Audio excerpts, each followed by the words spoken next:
I knew we were in deep trouble when I walked into the server room Monday morning and heard nothing but dead silence instead of the usual hum of cooling fans. That room had been my second home for 11 years, the place where I kept the financial heartbeat of Southwest Construction Materials running smooth as clockwork. Without those servers humming, 12,000 construction workers across Texas, Arizona, New Mexico, and Colorado don't get their paychecks on Friday. And when construction workers don't get paid, they don't just send angry emails. They park their equipment and walk off the job.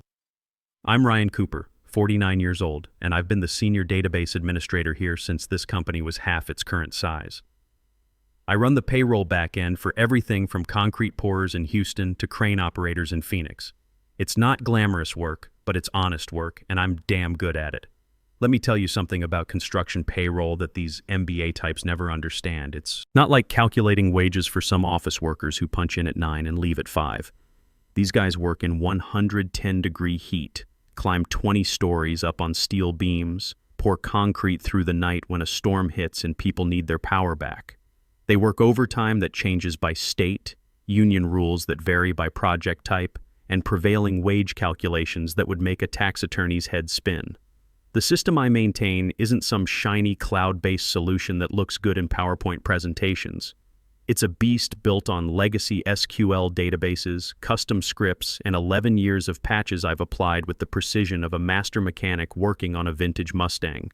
I know every workaround, every quirk, every potential failure point. When Arizona changed their prevailing wage laws last year, I rewrote the calculation engine in 3 days. When OSHA updated their reporting requirements, I built the compliance module from scratch while drinking bourbon and listening to classic rock at 2 in the morning. You want to know how complex this gets? Try calculating overtime for a crew that starts work in Texas on Monday, moves to a job site in New Mexico on Wednesday, then finishes the week in Colorado. Each state has different labor laws, different tax rates, different union rules. Then factor in equipment rental time, hazard pay for working near chemical storage, and federal prevailing wages for government contracts. Jennifer's Excel spreadsheet was about to meet reality, and reality doesn't care about your pivot tables. But corporate doesn't see it that way. They see an old system that needs modernizing, and they see me as the guy standing in the way of progress. That's where Aaron Martinez comes in. Aaron is the VP of operations, and more importantly, he's the chairman's son. 3 months ago, our company got acquired by Martinez Family Holdings, a construction conglomerate that owns everything from cement plants to equipment rental chains. Aaron came in with a mandate to streamline operations and eliminate redundancies. Translation: fire expensive people and replace them with cheaper solutions. I'd met Aaron a few times in passing. He's one of those guys who wears a suit to construction sites and stays in his air-conditioned truck while real workers sweat in the sun. Got his MBA from some prestigious school and thinks every business problem can be solved with a PowerPoint presentation and buzzwords like digital transformation and operational efficiency. He's never spent a day on a construction site, never had to calculate overtime for a crew working emergency storm repairs, never had to explain to a single mother why her paycheck is late because the system crashed. The meeting happened on a Tuesday. Aaron called me into his office along with Michelle Stevens from HR. Michelle's been here almost as long as I have, but she's always been more worried about protecting the company than protecting the employees. She's got that nervous energy of someone who knows bad news is coming but has to deliver it with a smile. Aaron's office looked like something out of a corporate magazine. Glass desk, leather chairs, and a view of the equipment yard that he probably never actually looked at. He was tapping on his tablet when I walked in, making me wait while he finished whatever earth-shattering task required his immediate attention. "Ryan," Aaron said, not bothering to look up from his tablet, "we're restructuring the IT department, moving to a more agile, cost-effective model." I sat down in the chair across from his desk.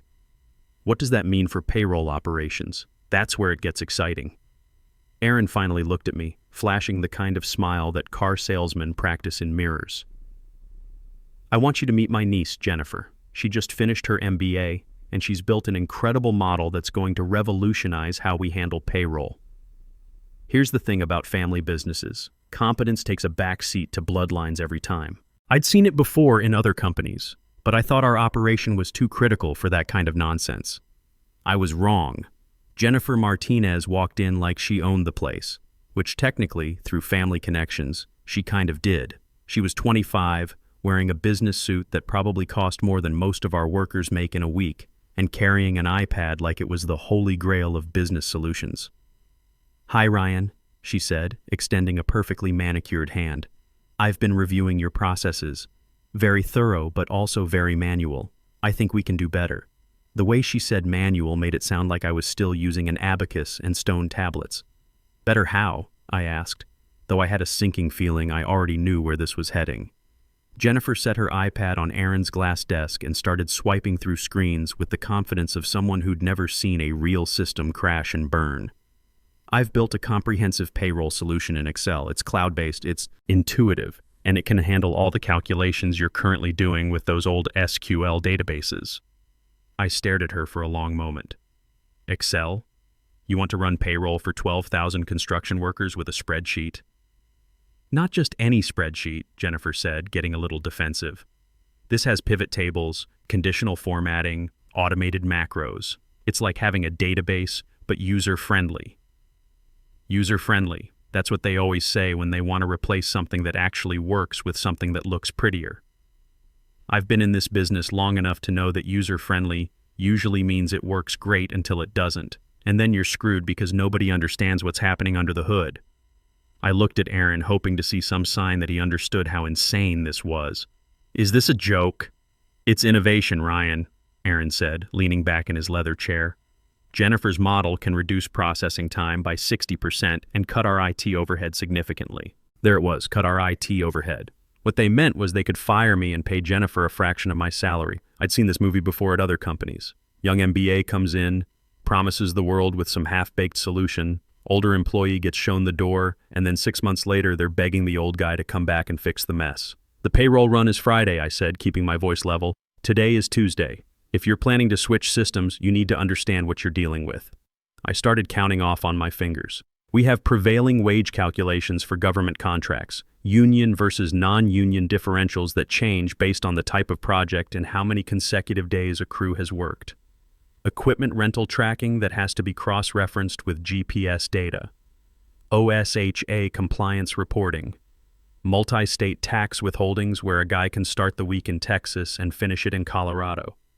Jennifer was nodding along like she was following, but I could see her eyes glazing over. She thought she understood because she'd read about payroll in some textbook. "I've accounted for all of that," she interrupted. "My model includes lookup tables for all state regulations and automated tax calculations." Lookup tables. The Arizona Prevailing Wage Database alone has 847 different job classifications with different rates depending on which county you're working in. The union contracts have overtime rules that would make a tax lawyer's head spin. You've got guys who get time and a half after 8 hours, double time after 12, but only if they're working on certain types of projects. Then you've got hazard pay that kicks in if they're working within 500 feet of chemical storage, but the rate changes based on what chemicals and how close they are. "Jennifer," I said, trying to keep the condescension out of my voice, "have you ever calculated prevailing wages for a federal highway project?" "I've studied the regulations," she said. "Studying and doing are two different things. You know what happens when you get prevailing wages wrong on a federal contract? The Department of Labor comes in and audits everything. They can fine us for every hour that was calculated incorrectly going back 3 years. Aaron waved his hand dismissively. "We'll have compliance reviews. Jennifer's model includes error checking in Excel. Like conditional formatting was going to catch it when some crew foreman in El Paso enters his time wrong and Jennifer's lookup formula returns the wrong wage rate for 40 guys working a government job." "Ryan," Michelle finally spoke up, "we'll need you to provide Jennifer with all the necessary passwords and documentation for a smooth transition." "Documentation?" I laughed, but there was no humor in it. "Most of the critical processes are in custom scripts I wrote over the past 11 years. The real knowledge isn't documented anywhere. It's in my head. That's the thing about systems that actually work in the real world. They're not built from some textbook. They're built by people who've been doing the job long enough to know where all the bodies are buried. I know that the time clock system in the Phoenix warehouse has a glitch where it sometimes double stamps entries after 11 p.m., but only on Wednesdays, and only if the network load is high. I know that the union contract for the concrete crews has a clause about meal breaks that nobody else remembers, but if you don't account for it, the guys don't get their meal penalty pay. Jennifer doesn't know any of that. She's got her pretty spreadsheet with its color-coded cells and its fancy formulas, but she's never had to explain to a crane operator why he's showing up as earning less than minimum wage because some calculation went sideways. Then we'll need you to document everything before you go, Aaron said. And that's when I knew for sure they'd already made their decision. They weren't asking for my input or trying to understand why. Their plan was doomed. They were giving me my walking papers and expecting me to train my replacement. When's my last day? I asked. Friday, Aaron said. After the payroll run. We want to make sure there's a smooth transition. And if the transition isn't smooth? Jennifer jumped in again. It will be. I've tested my model extensively. On what data? Sample data from the HR system, plus some theoretical scenarios. Sample data. Theoretical scenarios. She'd tested her revolutionary payroll solution on make-believe numbers. It was like testing a race car by driving it around a parking lot at 5 miles per hour and then assuming it would handle the Daytona 500. I stood up, my knees popping the way they do when you've been sitting too long or when you're about to make a decision you know you'll either regret or celebrate. All right then. I guess we'll see how it goes. That's the spirit, Aaron said, already looking back at his tablet. I walked toward the door, then stopped and turned back to Jennifer. One piece of advice. She looked up from her iPad, probably expecting some technical tip about database connections or file formats. When the system crashes, I said, and it will crash, don't panic. Just remember that 12,000 people are counting on their paychecks to pay rent and buy groceries. That might help you prioritize. The look on her face told me she still didn't get it. She thought this was just numbers on a screen. She had no idea she was about to be responsible for people's lives. I didn't argue anymore. Sometimes the best teacher is experience, and Jennifer was about to get an education that no MBA program could provide. The next 3 days were like watching a slow-motion car crash. I spent Wednesday and Thursday doing exactly what they asked, documenting everything I could think of, creating user guides and writing step-by-step instructions. But here's the thing about complex systems that have evolved over 11 years. You can't document institutional knowledge. You can't write down the gut feeling you get when something doesn't look right, or the instinct that tells you to double-check a calculation because it seems off by just enough to matter. Jennifer shadowed me those 2 days, taking notes on her iPad and asking questions that showed she had no clue what she was getting into. Why do you manually verify the Arizona wage classifications? She asked Wednesday morning as I ran through the pre-payroll checks. Because the state database has been corrupted since 2019, I explained. It shows the right wage rates, but about 3% of the job classifications return wrong county codes. If you don't catch it, guys working in Phoenix get paid Tucson rates, which is about $4 an hour difference. Can't we just fix the database? It's a state system. We don't control it. We just have to work around it. She made a note on her iPad. I could see her typing fixed state database issue like that was something she could handle with a phone call. Thursday afternoon, Jennifer was feeling confident enough to start importing real data into her Excel model. I watched her upload the raw time files from our 47 different job sites across 4 states. The spreadsheet immediately started lagging. It's just loading, she said, clicking refresh repeatedly while Excel churned through 12,000 employee records. But I could see what was happening. Her lookup formulas were hitting circular references because she didn't understand how prevailing wage calculations cascade. When you've got federal, state, and local wage requirements that can all apply to the same job, you can't just use a simple VLOOKUP. You need conditional logic that checks multiple criteria in a specific order. Jennifer, I said carefully, you might want to test that on a smaller dataset first. It'll be fine, she replied, but I could hear the uncertainty creeping into her voice as Excel's memory usage spiked and the program started freezing. Friday morning came, and it was time for the official handoff. Jennifer showed up early with her laptop and the kind of nervous energy you see in rookie drivers before their first NASCAR race. Ready to make history? She asked, trying to sound confident. I gathered my personal items while she set up at my workstation. Coffee mug that said "World's Okayest Database Admin," photo of my classic Mustang, and a bottle of bourbon I kept for emergencies. Seemed appropriate to take it with me. Something told me they'd be needing it more than I would. The bank cutoff for direct deposits is noon, I reminded her. After noon, people don't get paid until Monday. Got it, she said, already focused on her screen where Excel was grinding through the payroll data like a wood chipper trying to process a telephone pole. I started to leave, then stopped. Jennifer, one more thing. When this goes sideways, and it will go sideways, don't try to fix it by running the calculations again. Each time you reprocess, you create duplicate entries in the system. Fix the problem first, then rerun. She wasn't really listening. She was staring at her screen where the spreadsheet was showing error values in about half the cells. Michelle walked me to the security desk where Scott Henderson was waiting with my severance paperwork. Scott's a good guy, ex-Marine who understands the value of knowing your job inside and out. Sorry to see you go, Ryan, Scott said as I signed the documents. This doesn't feel right. It's just business, Scott. Bad business, but business nonetheless. I drove home in my pickup truck, windows down, Lynyrd Skynyrd on the radio. I should have been angry, but mostly I felt like I was watching a disaster movie where you know the asteroid is going to hit, but the characters haven't figured it out yet. My phone started buzzing around 10:30 a.m. Text from Kevin Martinez, one of the payroll clerks. Ryan, Jennifer's spreadsheet is showing weird numbers. My overtime calculation says I worked negative hours last week. Then another text from Danny Walsh in the Phoenix office. Dude, according to this payroll report, I make $847 an hour as a concrete finisher. I wish. By 11 a.m., my phone was lighting up like a Christmas tree.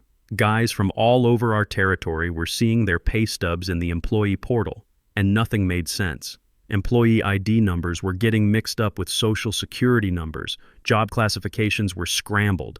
Crane operators were showing up as office clerks. Concrete finishers were listed as executives.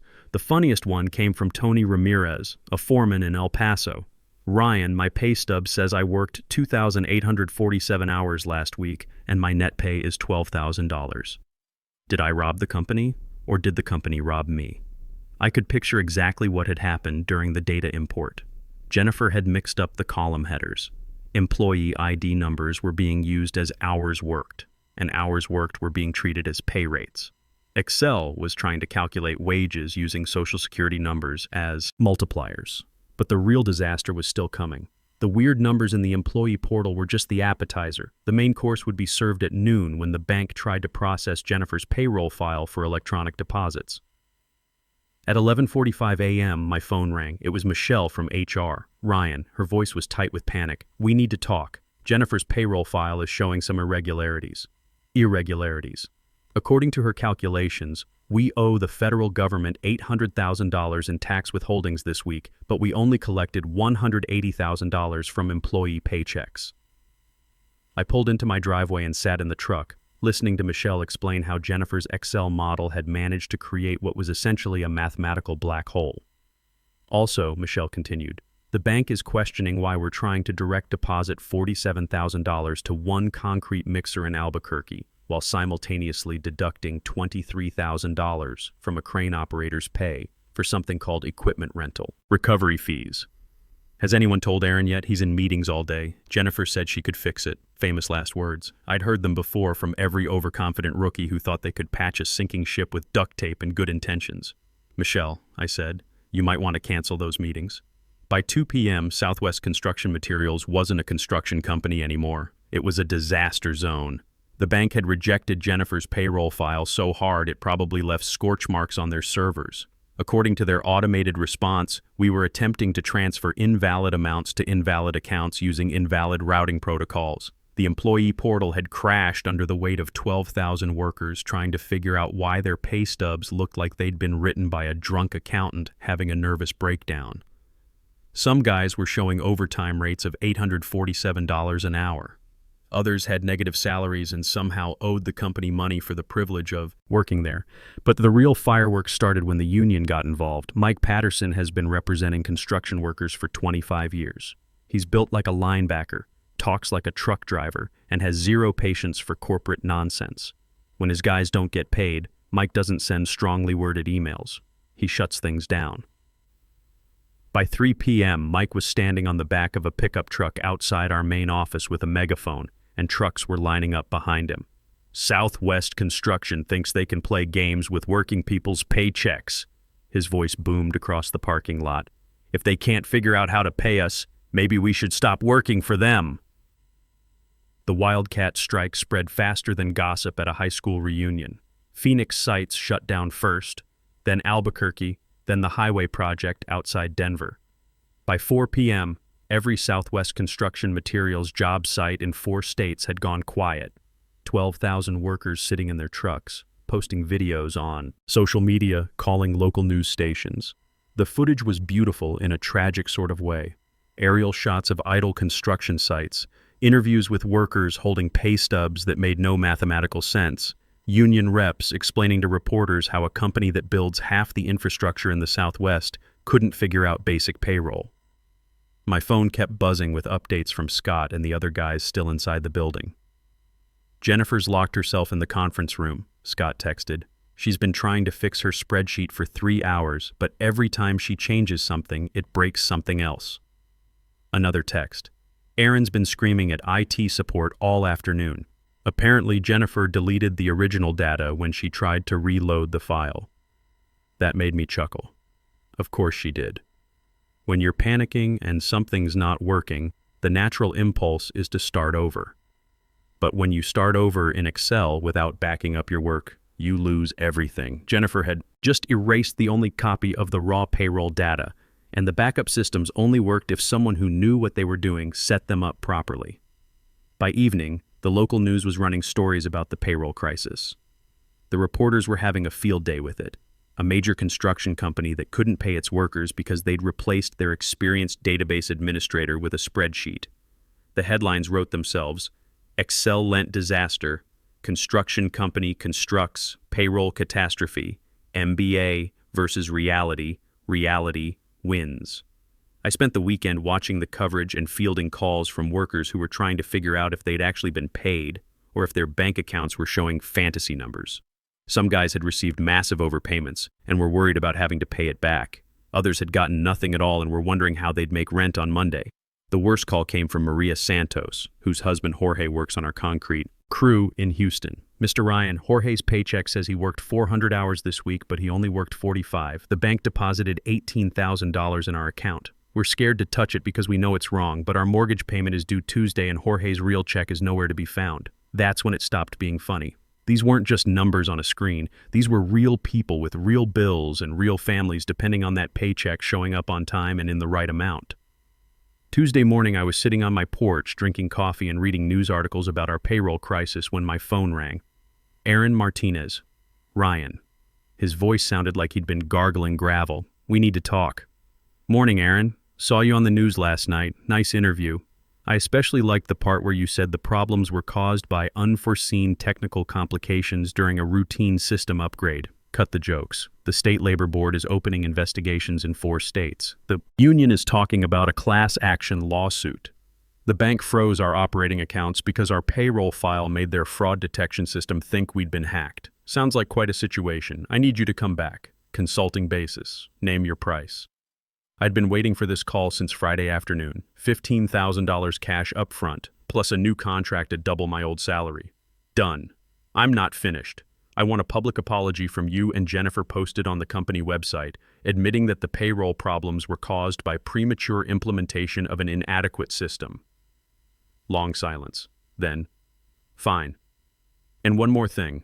I report directly to the CIO now, not to operations. I'm done dealing with people who think Excel is enterprise software. Whatever you need, Ryan, just fix this." I drove back to the office Wednesday morning.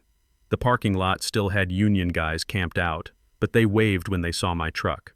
Mike Patterson walked over as I was getting out. "Ryan, tell me. You're here to save our asses. Working on it, Mike. You guys should see some action by Thursday morning. What about back pay for the time we've been sitting here? Every penny, with overtime for the guys who were scheduled to work." I walked into the building like I owned it, because for the next few days, I basically did. The server room felt like coming home after a long trip. I fired up my workstation and started digging through the wreckage Jennifer had left behind. It was worse than I'd expected. She hadn't just corrupted the payroll data. She'd managed to lock the database tables, create circular references in the tax calculation modules, and somehow convinced the system that we employed 847,000 people named Error. It took me 18 hours of solid work, but I rebuilt everything from the archived transaction logs, real backups stored on systems Jennifer didn't even know existed. By Thursday morning, I had a clean payroll file ready for the bank. I hit the transmit button at 6 a.m. The electronic funds transfer went through without a hitch. 12,000 workers would wake up to find their correct paychecks waiting, plus overtime pay for the days they'd lost sitting in the parking lot. The hardest part wasn't fixing the technical problems, it was dealing with the human fallout. I spent hours on the phone with workers like Jorge Santos, explaining that yes, the bank would reverse the incorrect deposits, and yes, his real paycheck was now available. I had to coordinate with bank managers in 4 states to straighten out the mess Jennifer's system had created.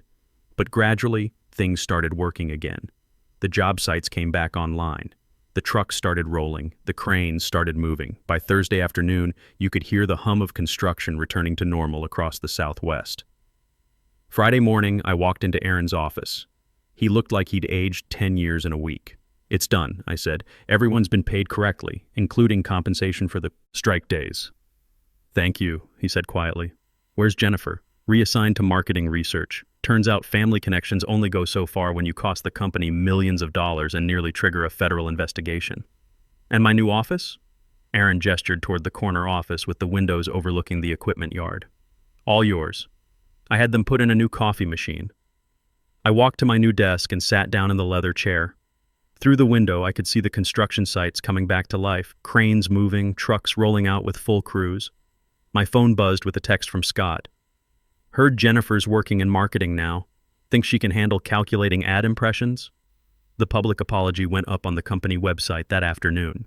It was a masterpiece of corporate non-speak, but it did acknowledge that the payroll problems were caused by premature implementation of an inadequately tested system, and that the company was recommitting to proven technologies and experienced personnel. Mike Patterson called me that evening. "Ryan, the boys wanted me to thank you. Word gets around about companies that don't pay their workers on time. You probably saved a lot of guys from having to look for new jobs. Just doing what needed to be done, Mike." "Yeah, well, not everyone would have come back to clean up someone else's mess, especially not after getting fired for trying to prevent it in the first place." That weekend, I took my Mustang out for a long drive through the hill country. The radio was playing classic rock, the engine was purring like a satisfied cat, and I had that feeling you get when everything finally makes sense again. On Monday, Aaron stopped by my new office. "Ryan, I owe you more than an apology. I owe you an explanation." I leaned back in my chair. "I'm listening." "I thought modern meant better. I thought newer technology was automatically superior to older systems. I thought experience could be replaced with education."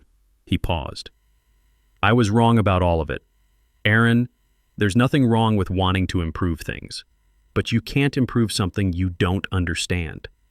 Jennifer never bothered to learn what the system actually did or why it was built the way it was. She just assumed her way was better because it was newer. So what do we do now?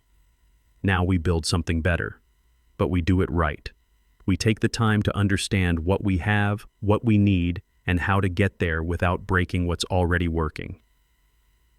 I opened my desk drawer and pulled out the bottle of good bourbon I'd been saving for a special occasion. This qualified. "You know what the real problem is with corporate culture these days?" I said, pouring 2 shots into coffee mugs. "Everyone's in such a hurry to disrupt and innovate that they forget the first rule of engineering. If it ain't broke, understand exactly how it works before you try to fix it." Aaron raised his mug. "To learning from our mistakes. To remembering that experience matters," I said. "And to making sure working people get what they've earned. Sometimes the old ways are the best ways. Sometimes experience trumps innovation.